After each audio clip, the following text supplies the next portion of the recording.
Bonjour à tous, 2 décembre, temps super beau comme vous le voyez, des travaux encore et toujours parce que nous sommes à Tokyo donc ça bouge à chaque fois. Quartier d'Otsuka aujourd'hui, nous allons nous diriger vers un endroit qui a attiré notre attention depuis un article en fait qu'on avait vu sur le net, et d'ailleurs quelqu'un dans les commentaires nous l'a fait remarquer aussi, donc comme ça double emploi. Donc c'est un resto, alors les restos on en fait pas mal. On met pas, enfin, filme pas forcément tout parce que les places répètent et des trucs comme ça. Mais il n'y a pas si longtemps, il y a un resto à Otsuka, donc un resto de ramen pour l'essentiel, qui a reçu sa première étoile Michelin. Donc on s'est dit, on va tenter, en fait, on va essayer pour voir si c'est super bon. Mais vu qu'on a déjà mangé ce midi, on va garder ça pour ce soir. Néanmoins, s'il y a une étoile au guide Michelin, ça veut dire qu'il y a de fortes chances que ça soit blindé. Donc là, je vais juste voir ce midi, on va voir où c'est. On va se rendre devant le resto, voir les prix, voir à peu près la fréquentation qu'il y a. Parce que si c'est blindé, ça va être chaud. Et puis après, on va voir avec ça. Soit on ira ce soir, soit on ira se voir un petit jardin illuminé. Il nous reste un à Meijiro qu'on n'a pas encore fait. Donc, alors pour ceux qui cherchent où c'est, vous sortez de la gare, vous avez direction Shinotsuka. Donc vous remontez toute la rue. Enfin, toute la rue, non. Et normalement, il va y avoir un fleuriste sur notre gauche. À partir de là, on tournera.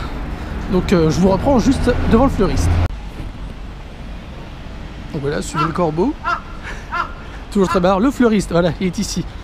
Donc mi-chemin sur la route jusqu'à la gare du métro de Shinotsuka. Logiquement sur notre gauche et quasiment... Ah bah je pense que c'est là où il y a la queue en fait. D'accord. Bon, on se rapproche, je vais voir ça de plus près. Voilà, donc pour ceux qui sont intéressés par le nom, c'est Nakelyu. Le truc c'est que c'est que en comptoir, donc il doit avoir environ 8 places, un truc comme ça. Et bah voilà. Donc là c'est la queue pour le resto. Donc on commence déjà, oui, il doit rester, ça doit faire 1 ou 2 jours que ça s'est ouvert en fait. Enfin qu'ils ont eu leur étoile au guide Michelin. Donc il y a des jolies fleurs, je pense qu'ils ont mis ça pour l'occasion. Donc là on a d'aller 2, 4, 6, 8, 10, 12, 20, 30, 40 personnes qui attendent. Donc à mon avis, il faut venir avant l'ouverture au moins 1 heure. Je pense qu'on verra ce soir, on va y aller 1 heure avant l'ouverture, mais je pense qu'il y aura autant de monde. Les prix c'est pas trop cher, c'est ça qui est bien. Parce que d'après ce qu'on a vu sur le menu, donc en fait ça vous fait des trucs à moins de 1000 yens, donc c'est plutôt pas mal. Donc il faut plutôt profiter le temps qu'ils augmentent les prix par rapport à la fréquentation. Mais je pense qu'on va essayer de le faire ce soir. Normalement il me semble que ça ouvre à 11h30 jusqu'à 15h. Donc là, vous voyez, je sais même pas si ceux qui sont ici ils auront à manger avant d'y être. Mais bon. C'est un petit peu ça quand la clé du succès, on va dire. Donc nous, on va se bouger, on va retourner. On va voir ce qu'on va faire ce soir. Et on va peut-être tester ça. S'il n'y a pas trop de monde, genre 1 heure avant, on ira faire un tour, on verra bien. Par rapport à ce qui se présente devant la porte. Mais en tout cas, voilà. Hein, un petit article quelque part et... Bah voilà, il y a du monde. Et tant mieux pour eux. Parce que s'il y a du monde, c'est que ça doit être bon, normalement. Bon, et si jamais il n'y a vraiment pas de place et que vous voulez manger, n'oubliez pas que dans la rue qui mène jusqu'à la station de Shinotsuka, il y a énormément de restaurants. Pas mal de trucs ethniques, indiens, enfin, italiens, même si c'est pas les Italiens qui tiennent, mais il y a de quoi faire. Hein. Et de l'autre côté c'est pareil, plus quelques cafés. Donc de toute façon dans Otsuka il y a de quoi faire niveau restauration. Il y a encore un italien par là-bas. En tout cas je ne sais pas pour vous, mais alors ici le temps est juste nickel. Il y a du soleil, il doit faire aux alentours de 15 degrés. Donc pour un mois de décembre c'est plutôt pas mal. Et un ciel bleu à déchirer les yeux. Alors franchement, aujourd'hui ça s'annonce bien. Et non, c'est pas ça qu'on voulait voir. On retente Michelin le retour. Alors, évidemment on fait pas l'effort, comment dire, extrême pour bouffer là-bas, sinon on irait 1 heure avant que ça ouvre, on ferait la queue et tout. Mais là on a envie de voir à peu près la fréquentation qu'il y a. On a été donc le midi, blindé. Je pense que, en plus le reste c'est jusqu'à 15h. Ce soir c'est de 18 à 21h. Donc c'est pas forcément étendu. Ce midi c'était mort, on pouvait même pas y aller. Et là je vais tenter un petit coup d'œil. Un petit coup d'œil rapide. Ça c'est marrant, je connais pas par là. Est-ce que je peux aller par là? En fait je ne sais pas. Ah si, c'est le parc. Ok. Donc ce soir c'est 18h, 21h. Là il est 19h. Donc on va voir à peu près le monde qu'il y a. Si j'estime qu'on peut rentrer dans le truc, on le fera. Qu'est-ce que ça... Et je découvre des choses. Mais bon, je pense que ça va être mort. Mais ça va être marrant de voir un petit peu le monde qu'il y a. On dirait une école, c'est bizarre. Ok, donc on se la fait vite. Le resto, bah voilà, ça peut diminuer. On a exactement la même queue qu'il y avait ce midi. Donc on va les laisser manger. Nous, on va pas s'emmerder à faire la queue. Surtout qu'il reste 2 heures. Et ça se trouve, ils mangeront pas ceux de la fin. Ça sentait bon par contre là. Oh là. J'ai eu un retour de bouffe dans les narines et je peux vous dire que ça donne bien envie. Je tiens à souligner quand même une chose. Les restos de ramen qui sont dans cette rue là, donc derrière moi, sont un petit peu déserts. Alors que d'habitude il y a toujours du monde qui mange. Donc là je pense qu'ils sont tous en train de faire la queue. Du moins ils essaient d'avoir une place au nouveau resto. Et bonsoir. Enfin bonsoir, non, je vous ai déjà dit bonsoir tout à l'heure. Donc bon, je suis là.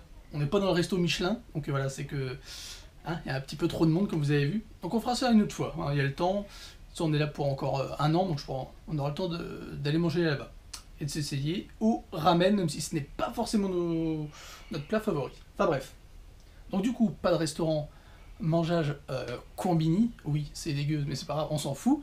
Donc, mangeage combini, et on s'est dit, il y a quelque chose qu'on devrait leur dire, leur donner en guise de petite astuce. Parce que en fait, ça fait un bout de temps qu'on traîne dans les combini, nous. Et il y a quelques petites choses qu'on a retenues et qu'on a découvert au tard. On peut le dire quand même, parce qu'il y en a, il a fallu du temps pour se remémorer ça. Mais voilà, on va vous donner quelques petites astuces, quelques petits mots qu'il faut retenir pour pas rester comme voilà, devant la caissière, la bouche bée, en comprenant rien du tout. Alors, on va commencer tout simplement par tout ce qui est fast-food et tout ça, où on peut manger à l'intérieur et vous pouvez ramener chez vous. Parce qu'en général, ils posent la question dès qu'on arrive et quand on comprend pas le japonais, eh ben on comprend rien, donc on répond pas, et puis on pointe du doigt le burger, mais c'est pas ça. En général, ce qu'ils posent comme question quand vous arrivez là-dedans, genre McDo, genre Starbucks, ça marche aussi à Starbucks, ils vous demandent si vous mangez sur place ou emporté. Alors, pas besoin de comprendre la question, ça, vous pouvez vous en sortir sans. Si vous voulez manger sur place, vous avez juste à dire cocodé. Étant donné que coco, c'est-à-dire ici, dé, c'est la façon de faire, bah bref, cocodé, et ça voudra dire que vous allez manger ici. Et le plus important, parce que c'est ça qui est intéressant, et on a dû chercher un petit peu, nous, sur internet, tout ça, pour savoir quoi dire, c'est comment dire à emporter, vous dites omochi kaeride. Bon, je vais vous l'écrire en dessous, comme ça vous aurez juste à lire la prononciation basique. Hein. Donc c'est deux petites phrases à connaître. Donc manger sur place c'est kokode et à emporter c'est omochi kaeride. Donc voilà, ça tout ce qui est fast food, vous arrivez, vous dites omochi kaeride, comme ça pas besoin de poser la question, et après vous dites votre commande et ça passe nickel, comme ça vous avez juste à payer et vous embarquez ça, il n'y a pas de souci. Ensuite, au niveau des combini, parce que on vous dit que tout peut se faire automatiquement ici, il n'y a pas besoin de savoir parler japonais et tout ça, ce qui est vrai, on peut se démerder complètement sans ouvrir la bouche, hein, limite, donc il n'y a pas de souci, mais il y a quand même quelques petits trucs qui sont assez sympathiques si vous arrivez à reconnaître à l'oreille quelques mots, notamment quand vous arrivez à la caisse et que vous avez pris des denrées alimentaires qui peuvent être chauffées. Alors l'expression donc, que vous allez entendre, et qu'il va falloir essayer de reconnaître, c'est Atata memasuka. Donc je lisez en bas, c'est écrit. Voilà. Donc vous essayez de repérer ça. En général, ils prennent donc l'aliment en question et au pire ils vont vous montrer le micro-ondes qui est derrière eux. Donc ça voudrait dire est-ce que vous voulez que je vous réchauffe en fait votre truc, qui peut être pas mal parce que bon, tout se mange froid bien sûr, mais quand c'est chaud c'est peut-être meilleur. Donc à retenir. Ensuite, une fois que vous avez fait tout ça, on arrive vers la fin et en général, ce qui est bien au combini, c'est qu'ils filent les baguettes, les fourchettes, couteaux, machin machin. Et ça c'est plutôt sympa. Et alors, ils vont vous demander peut-être fourchette ou baguette. Alors baguette c'est hashi, voilà, donc essayez de retenir ça aussi. Et fourchette, bah en fait ils prennent juste le mot anglais, donc fork. Donc sauf qu'ils ont un accent japonais, ça fait un peu foku ou un truc comme ça. Donc essayez de retenir hashi et fork. Et si vous entendez ça, Et bah vous dites selon que vous avez besoin, hein. Si c'est une salade, vous allez peut-être vouloir prendre une fourchette. Si c'est des, je sais pas, des gudons, un truc comme ça, peut-être une baguette, enfin bref, à vous de faire le choix, mais essayez de travailler votre oreille en fait quand vous êtes à la caisse, ça vous enlèvera un petit fardeau et un petit point de gêne. Ensuite, il y a le sac plastique. Alors le sac plastique, il y a deux éléments, parce que soit vous achetez différents types de denrées, et ils vont essayer de les mettre dans des sacs séparés, ou ensemble. Alors ils vont vous demander ce que vous voulez ensemble ou séparés. Si vous entendez isho, ishodé, en fait ça veut dire que vous mettez tout ensemble. Et si vous entendez betsu, enfin même c'est peut-être à vous de le dire, si vous voulez que ça soit séparé, vous pouvez dire betsu, betsude, et ça veut dire séparé. Pour le sac, nous c'est voilà, ça c'est le truc qu'on a eu du mal, on a mis du temps à savoir ce qu'il voulait nous demander. Il posait toujours une question à la fin, et on avait un peu de mal.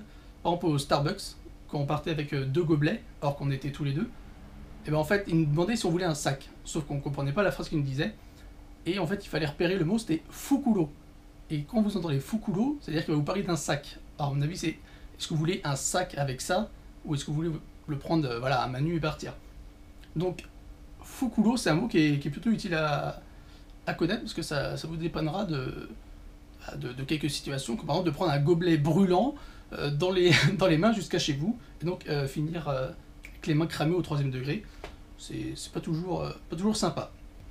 Donc voilà en fait pour les petits mots, les petites astuces qu'on vous recommande, hein, par expérience, parce que ça a facilité nos achats au combini, même si de base c'est super simple. Donc essayez de travailler votre oreille, répétez ces mots chez vous, et une fois que vous serez en situation, vous verrez, vous allez reconnaître le mot, puis là vous ferez « Ah ok, là il me demande un sac, là il me demande s'il veut faire chauffer », et c'est quand même plutôt utile, ça allège le quotidien, alors on va dire ça comme ça. Donc, sur ce, on va se quitter, hein, parce qu'on va penser à demain aussi. Alors demain, bon, on espère faire une vidéo, on verra, parce que comme d'habitude nous prévoit des choses mais il n'y a rien qui se passe. Donc on va remercier les gens en attendant, merci à ceux qui regardent, partagent, commentent, like, et merci aux tipeurs qui contribuent à l'aventure, comme chaque jour. Bon, Audrey est occupée là, travail, donc elle vous dit merci aussi. Je vous fais une danse imaginaire d'Audrey. Merci les tipeurs. Voilà, comme ça. Et donc on se dit à demain, tout simplement. À demain.